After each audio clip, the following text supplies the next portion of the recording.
Yeah, and I look at who's already vetted Polygon, like, yeah, I've looked at them, but fucking Facebook's looked at them. Like, they're going to do a much deeper dive with much smarter people than I am. So that's a pretty good bona fide certificate of approval. This is the Weekly Link, where each week Jason Brenizer, that's me, and Mark Kruse, my business partner, share what grabbed our attention, what slapped us across the face, what bowled us over, and what made us pause and rethink our assumptions in the world of blockchain and all things on the road to Web3. Now, sometimes you'll hear us talk about the Phenomenal Future Project and Blockmark, two aligned long-term projects we have going on, and Samito, our first gamified art series, which all play in the NFT and smart contract arena. And along the way, you'll get a behind-the-scenes look at our triumphs and our struggles as we explore this new decentralized world of opportunity. Now, I like to say that there's an infinite onion to peel, but we've got the passion and perseverance to take it one layer at a time. Welcome to the Weekly Link. What's the word? Do the work that's smart for you, or don't. The whole idea of hire someone to take out the trash, don't take out the trash yourself, right? You're more valuable. I'm more valuable than taking out the trash. Okay, so I don't think I should be programming into perpetuity, but part of my process, part of how I understand this shit is I actually get in and I program some of this stuff. It's just, it makes me feel more comfortable and it makes me feel more knowledgeable. And so to that end, I'd like to poke around inside this framework enough. And maybe that'll be enough to put together something for a Semito. Maybe that'll be enough to put something for another pre-Semito, like the Oni thing that I did, right? Just to kind of see what it looks like and kick the tires. And so next actions for me on that would be find framework and then start digging in and actually me myself programming a bit with the framework, not with the intention to program forever, but that's just kind of part of my process of how I get my head around something. And considering it's, like you said, it's a pretty important decision, the smart contract that's published, as it can't be changed. And given we're not racing to meet a deadline, I think it's worth the investment of a month or whatever it is to do that. So okay, all right, good. Yeah, we're on the same page there. I know that puts a little bit of extra pressure on you from that angle, but I figure it's fun stuff. I like that stuff. That's also and that's in that hard questions matrix. That's my side. That's something that I can bring to the table that I enjoy doing. So I like the tech stuff. Okay, good. Yeah, and as far as Polygon goes, I mean, I've looked into the different protocols on what they're up to, and I find that they've made a lot of progress in consistent progress, right? So I think they're meeting timelines for what they're putting together, which is great because that means it will grow with us. And we won't outgrow it like maybe some of these other layer ones right now that we could go to, but I actually like the idea of layer 2 and being tied to Ethereum as you. So yeah, and I look at who's already vetted Polygon, like yeah, I've looked at them, but fucking Facebook's looked at them. Like, they're going to do a much deeper dive with much smarter people than I am. So that's a pretty good bona fide certificate of approval. Yeah, I think so. Yeah. We are a speck of dust compared to Meta. So we should stand on the shoulders of giants, not try and reinvent the assessment. Cool. All right, cool. I mean, other than what I've been doing on the kind of video front marketing, I actually did a little yesterday's video. Yesterday's video was weird. I was just trying something else, right? So I am trying to shorten the time frame between when I come up with ideas and when I take action on those ideas. And so I had this concept, maybe there are ways to draw people of different interests and give people an insight into who I am as a person, as opposed to just some talking head who is trying to teach stuff about NFTs. So I made a video of my morning coffee ritual. I happened to do a pour over, and then at the end of that, I was talking about, look, the whole reason I wanted to show you this was,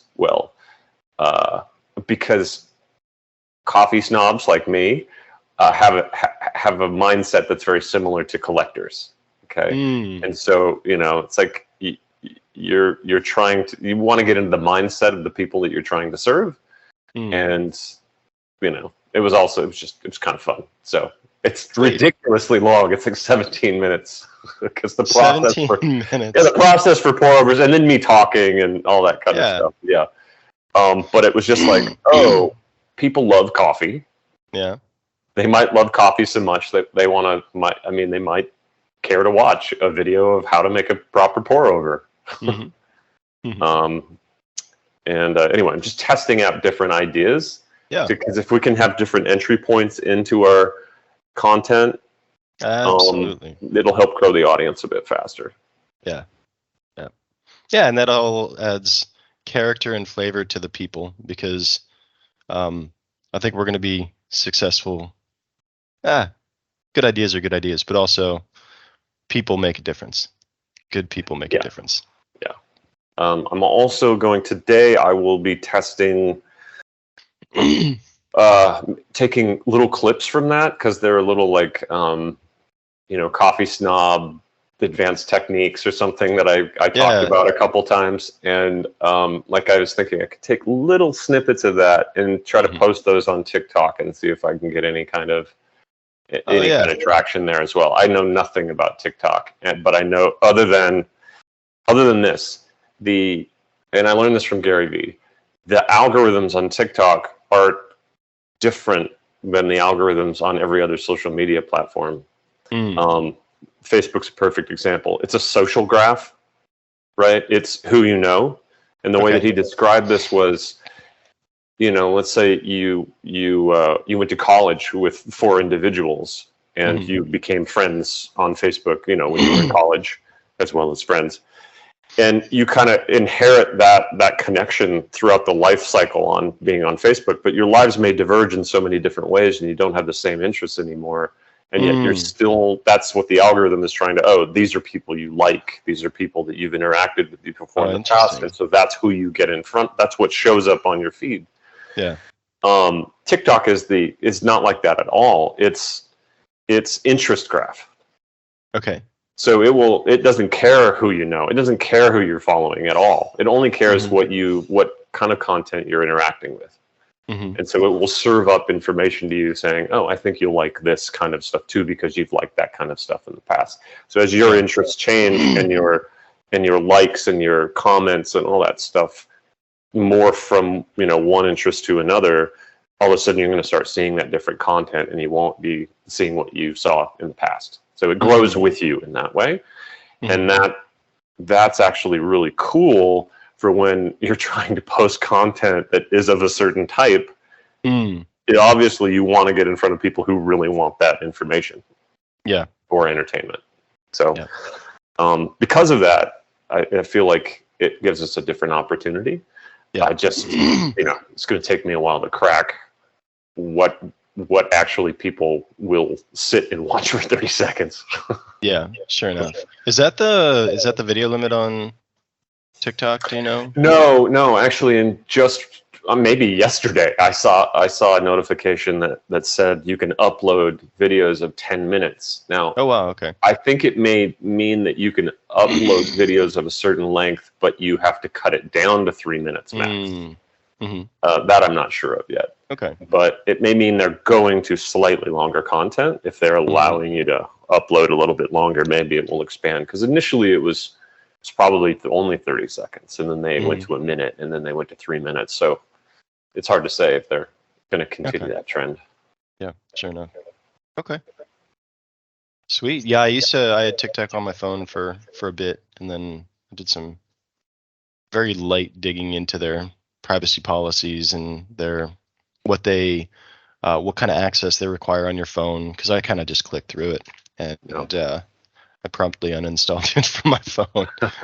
Apparently it's a egregiously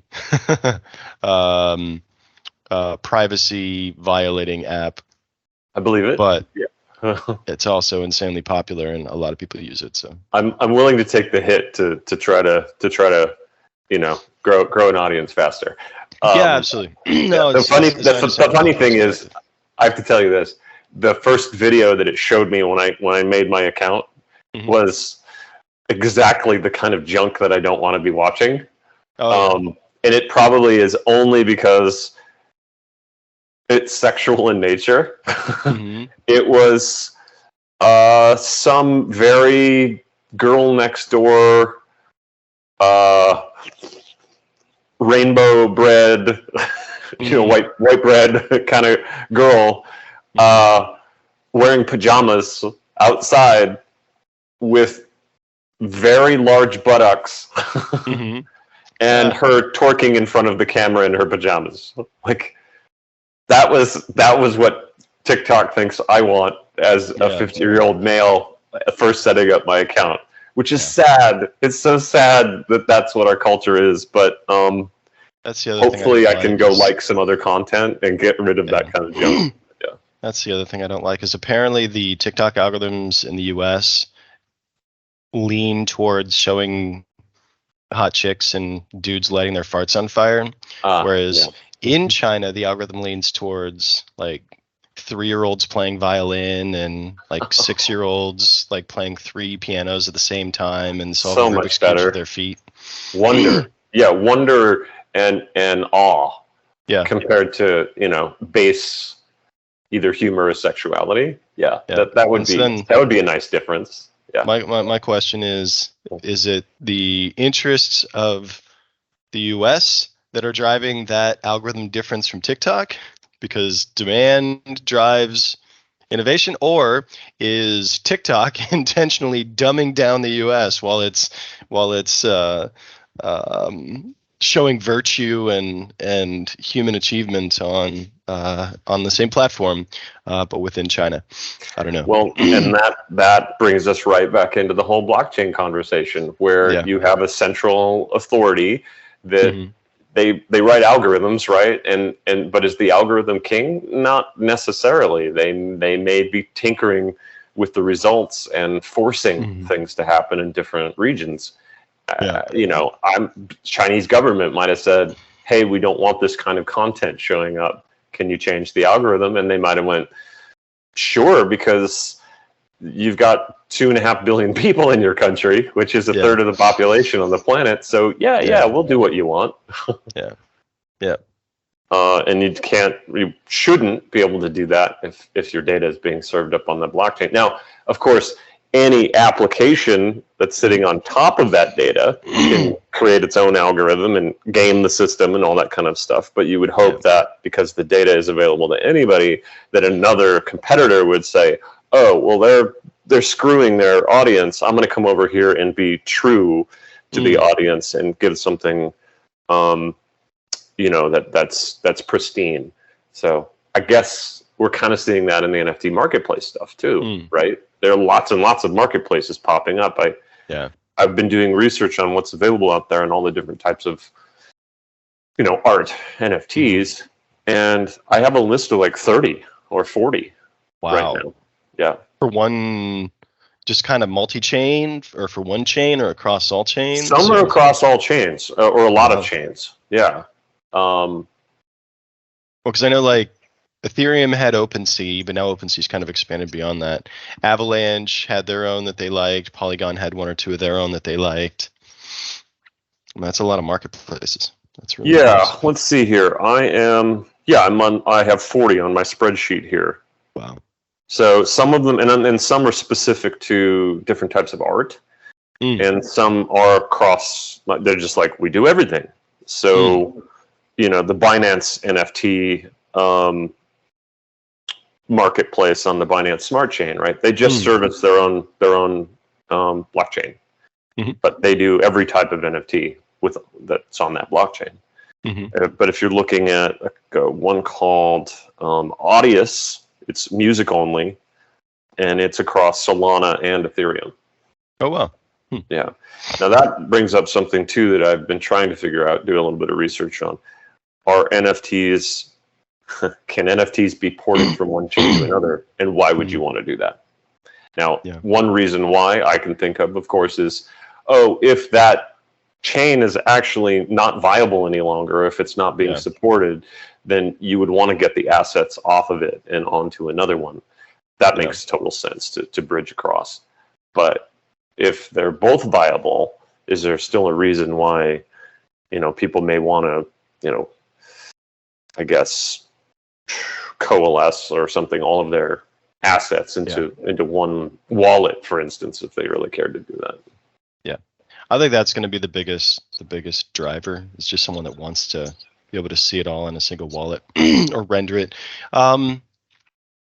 You might need it on a particular chain if you want to render it in a metaverse. Like if you want to render it in Sandbox, you might need to transfer it off of Avalanche into Polygon or into Ethereum. But other than that, I don't,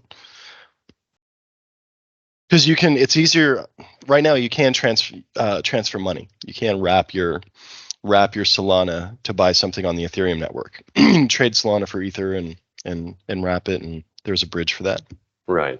But yeah. And wrapping ties something. Does it tie it up on one chain, and while it's being, I'm not fully. I kind of understand wrapping, but not.